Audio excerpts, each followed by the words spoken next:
What's up guys, and today this video is a special one because, well, some of you may know what it is, but some of you might not.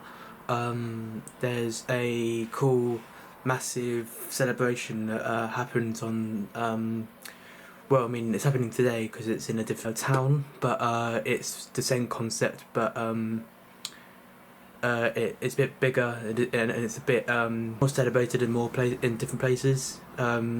Today it's happening in Seaford. It's called Bonfire Night. I don't know if any of you heard of it, but it's basically to celebrate the death of someone called Guy Fawkes, who tried to blow up the Parliament, and yeah, and it's all really fun. Everyone walks around town with torches and they blow up stuff. Well, not stuff, they blow up bangers, and basically it's just a whole, like, yeah, just a whole celebration parade thing, but it's much bigger where we live. Yeah, I don't know, you go search up yourself. I don't really know how much about it, but how it came up and stuff, but yeah, you can go figure out. You can come down if you want. It happens every day on the 5th of November here in Lewis. Come down if you want, but yeah, this video I'm going to show you basically what it is, and if you like the look of it, come along if you want. But yeah, it's great fun. Enjoy.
It's real.